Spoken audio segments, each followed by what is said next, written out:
Red जो हो रही है विपक्ष को पूरी तरह से खत्म करने की साजिश के तहत ये सब कुछ हो रहा है, हर कोई जानता है।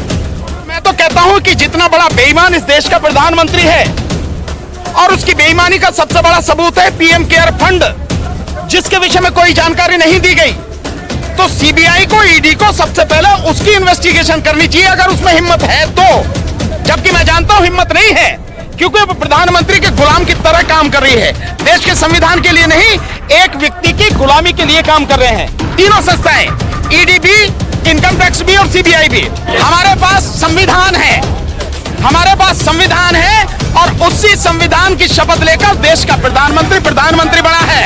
हमारे पास संविधान है जो देश के लोगों के अधिकारों की रक्षा करता है। एक के बाद एक विपक्ष के नेताओं को आप इसको कैसे देख रहे हैं? 2024 से ठीक पहले क्या तेजी आ रही है? ये रेड जो हो रही है विपक्ष को पूरी तरह से खत्म करने की साजिश के तहत ये सब कुछ हो रहा है, हर कोई जानता है। अगर विपक्ष के नेता बेईमान हैं, मान लेते एक पल को, तो क्या बीजेपी में बैठे हुए ईमानदार हैं? और मैं तो कहता हूं कि जितना बड़ा बेईमान इस देश का प्रधानमंत्री है और उसकी बेईमानी का सबसे बड़ा सबूत है पीएम केयर फंड, जिसके विषय में कोई जानकारी नहीं दी गई। तो सीबीआई को, ईडी को सबसे पहले उसकी इन्वेस्टिगेशन करनी चाहिए अगर उसमें हिम्मत है तो, जबकि मैं जानता हूं हिम्मत नहीं है, क्योंकि वो प्रधानमंत्री के गुलाम की तरह काम कर रही है। देश के संविधान के लिए नहीं, एक व्यक्ति की गुलामी के लिए काम कर रहे हैं तीनों संस्थाएं, ईडी भी, इनकम टैक्स भी और सीबीआई भी। पर अगर वो इन्वेस्टिगेशन कर सके तो पीएम केयर फंड की इन्वेस्टिगेशन करनी चाहिए और बताना चाहिए कि कितना पैसा कहां से आया, और यह भी बताना चाहिए कि जिन जिन से पैसा आया उनका कितना कितना काम, किस किस तरह का काम भारत सरकार ने या मोदी सरकार ने किया, यह बताना चाहिए। यह है इन्वेस्टिगेशन का मामला। जिनकी बात कर रहे हैं, आपके हाथ में सत्ता है, सत्ता का दुरुपयोग कर रहे हो, संविधान को धता बता के जो मन में आ रहे हैं सरकार कर रही है। यह किसी भी तरह से ना संवैधानिक है और ना ही कानूनी है।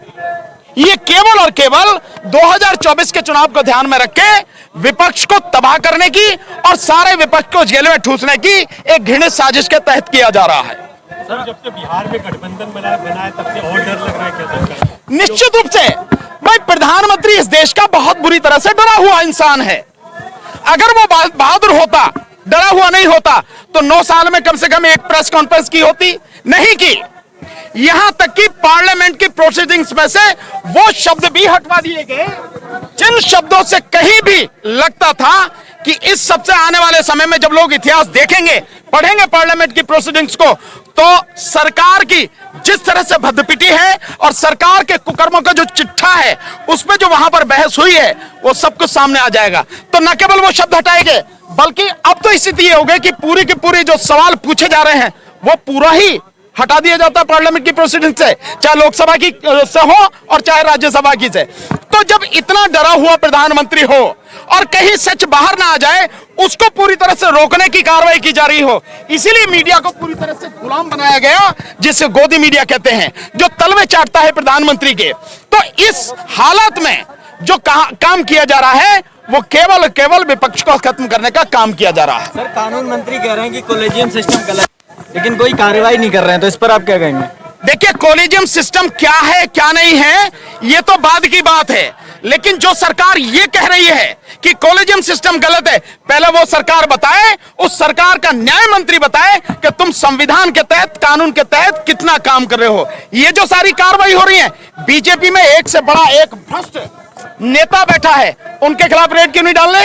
जो भी नेता किसी और पार्टियों में भ्रष्ट हैं, वो सारे जैसे बीजेपी में शामिल हो जाते हैं, उनके सारे केस बंद हो जाते हैं, उनके खिलाफ इन्वेस्टिगेशन बंद हो जाती है, उनकी गिरफ्तारी रुक जाती है।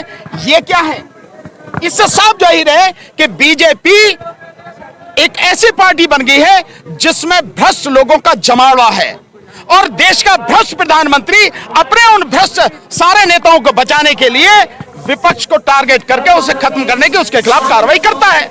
जातिगत जनगणना पे क्या कहें? जातिगत जनगणना, मेरा जातिगत जनगणना पर बहुत सीधा है, जातिगत जनगणना होनी चाहिए, लेकिन मैं इसे भीख के रूप में मांगने की हिमायत नहीं करता। मैं ये कहता हूं बहुजन समाज के लोगों को कि आप सारे के सारे इकट्ठे होकर 2024 को टारगेट करो और 2024 में सत्ता अपने हाथ में ले लो, इन लोगों से सत्ता खींच लो, छीन लो आप, और उसके बाद में जब सत्ता आपके हाथ में हो, जिसकी चाहो जैसे चाहो जनगणना करवाओ, जो चाहो काम करो। लेकिन सर जो भी सरकार बनेगी तो कांग्रेस तो उसमें सबसे बड़ा घटक होगी। इससे क्या दिक्कत हो रही है किसी को? कांग्रेस कोई दिक्कत हो रही है किसी को? भाई कोई भी घटक बड़ा छोटा तो होएगा ही। बात इससे नहीं है कौन बड़ा है कौन छोटा है, बात यह है कि सब लोग मिलके भाजपा को सत्ता से उखाड़ फेंकने के लिए काम करें और उसके बाद उखाड़ फेंकने के बाद में मिलजुल के सत्ता चलाएं। 5 साल सत्ता चले और इन 5 साल में बीजेपी के जितने भी कुकर्म हैं, जितने भी नेता हैं, एक तरफ से लाइन लगा के सबके खिलाफ कार्रवाई हो, सबके खिलाफ एफआईआर हो और सब लोगों को जेल में ठोका जाए। और ये ईडी और सीबीआई, क्योंकि तब ये फिर सरकार के अंडर में काम करेंगे, इसी ईडी और सीबीआई के माध्यम से उन सबके काले करतूतों को जनता के सामने लाया जाए और कठोर कानूनी कार्रवाई की जाए। सर ये कैसे होगा जबकि SC ST OBC के ज्यादातर जो सांसद है वो भारतीय जनता पार्टी में है। सांसद जितने भी हैं वो सारे के सारे उसी पार्टी के बदमजूर हैं और समाज के गद्दार हैं वो लोग। मैंने जब कल मंच से भाषण किया था तो मैंने बाकायदा ये कहा था कि ये मोदी सरकार एक दिन में घुटनों पर आ जाएगी, सरकार खत्म हो जाएगी। लेकिन जो समाज के गद्दार हैं यानी SC ST और OBC के जो लोग हैं, ये जितने भी सांसद हैं, इन्होंने उसको बचा कर रखा है। ये सारे के सारे अगर रिजाइन कर दें, ये सरकार के खिलाफ अविश्वास प्रस्ताव लाएं, ये सरकार एक दिन में साफ हो जाएगी। मोदी की कोई ताकत नहीं है। लेकिन जब ये खुद ही गुलामी कर रहे हैं और समाज के हित को छोड़कर केवल अपने स्वार्थ के लिए बैठे हुए हैं और अपने समाज के लिए, अपने स्वार्थ के लिए काम कर रहे हैं, इस हालात में ही ये सरकार चल पा रही है। ये वही लोग हैं सारे के सारे जिन्होंने आर्थिक आधार पर जो पूरी तरह से गैर संवैधानिक था, जो कानून बना आरक्षण देने का, उसमें आरक्षण के जो कानून के पक्ष में इन्होंने वोट दिया। तो समाज के गद्दार तो ये हैं। और मैंने इसलिए समाज से अपील करी थी कि पहले किसी और पे उंगली उठाने से पहले ये समाज के जो गद्दार MP बैठे हैं, MLA बैठे हैं, पहले इनका इलाज करो। इनका इलाज करना जरूरी है। 2024 में आने वाले विधानसभा चुनाव जहां जहां भी हैं, एक भी इनमें से जीतने नहीं पाए। किसी भी हालत में संसद में और विधानसभा में पहुंचने नहीं पाना चाहिए। मध्य प्रदेश में पलटती थी सरकार, महाराष्ट्र में पलटे तो फिर फायदा क्या होता है? फायदा, इसमें फायदा देख रहे हो आपके, फायदा क्या होता है? सरकार गलत काम कर रही है, मोदी सरकार, उसकी गलत काम का विरोध करना है और आगे आने वाले समय में यह ना हो, ऐसे कानून बनाने की जरूरत है। और इसीलिए इसमें जो सुप्रीम कोर्ट है उसका भी हस्तक्षेप होना जरूरी है। लेकिन अफसोस कि सुप्रीम कोर्ट भी सरकार के साथ ही खड़ी नजर आती है। तो सर ये जो सम्मेलन हुआ है इसे आप कितना सफल देख रहे हैं? निश्चित रूप से सफल है।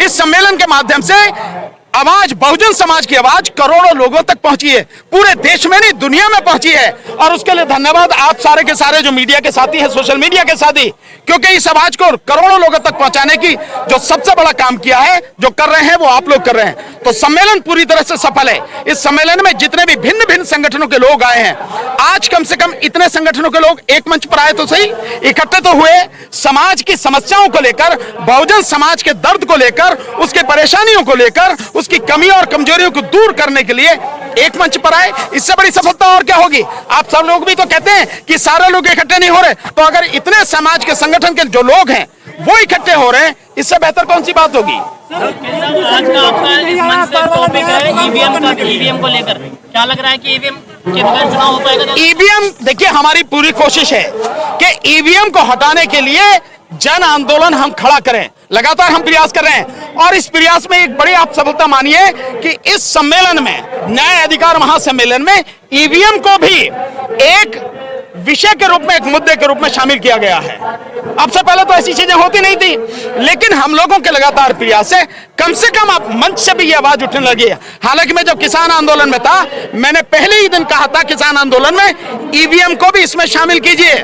उस समय उन्होंने कहा कि बात आपकी सही है, लेकिन अगर हम इसको शामिल करेंगे तो फिर कहेंगे कि भाई राजनीति कर रहे हैं, तो इसलिए हमने ज्यादा कोई बात नहीं की। लेकिन आते आते, किसान आंदोलन के अंत आते आते सब लोग कहने लगे कि आपकी बात बिल्कुल सही है, हम लोगों को ईवीएम के खिलाफ भी लड़ना चाहिए। तो लोगों में ये बात समझ में आ रही है, इससे बड़ी और जीत क्या होगी? सर मैं ये कहना चाह रहा हूँ, आप एक वकील है सर, आप सुप्रीम कोर्ट में याचिका क्यों नहीं दाखिल करते? याचिका सुप्रीम कोर्ट में बहुत फाइल की गई हैं, लेकिन ईवीएम के विषय में याचिका सारी खारिज कर दी गई हैं। इसलिए अब जो याचिका हम फाइल करेंगे, हम याचिका के रूप में नहीं करेंगे, हम उसको रिप्रेजेंटेशन के रूप में देंगे। और इसीलिए हम हस्ताक्षर अभियान चला रहे हैं और देश के लोगों से जहां तक भी आवाज पहुंच रही है, मैं उनसे निवेदन कर रहा हूं, इस ईवीएम के विरुद्ध हस्ताक्षर अभियान में हमारा साथ दें। हम ये मानकर चल रहे हैं, ये कैलकुलेशन है हमारी कि देश में 90 करोड़ मतदाता हैं। और लगभग 60% के आसपास प्लस माइनस 5% ये वोट पड़ते हैं, मतलब लगभग 60 करोड़ वोट पड़ते हैं।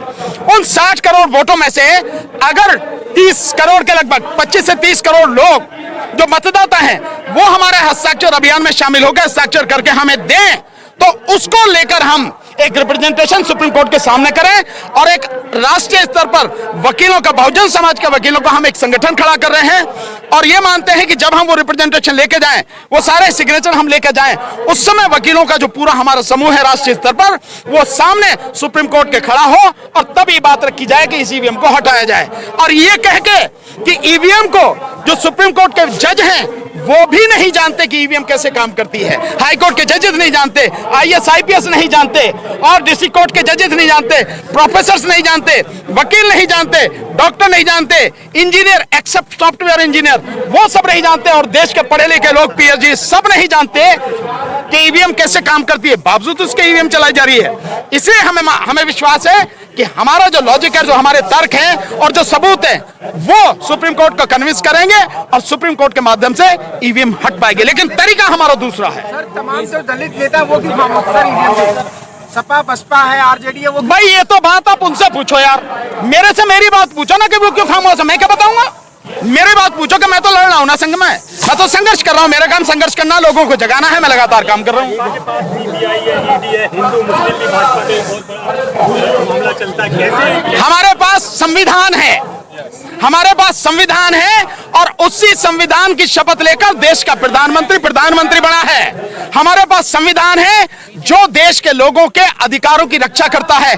हमारे पास संविधान है जिसने इस देश को लोकतंत्र दिया है। हमारे पास संविधान है जिसके तहत प्रधानमंत्री से लेकर सारे लोग उसके तहत आते हैं। तो हम संविधान की ताकत को लेकर और उस संविधान के अनुसार लोगों को जोड़कर संविधान बचाने के लिए, लोकतंत्र बचाने के लिए, ईवीएम को हटाने की और बीजेपी को सत्ता से उखाड़ने के लिए काम कर रहे हैं हम लोग। बहुत शुक्रिया सर। धन्यवाद।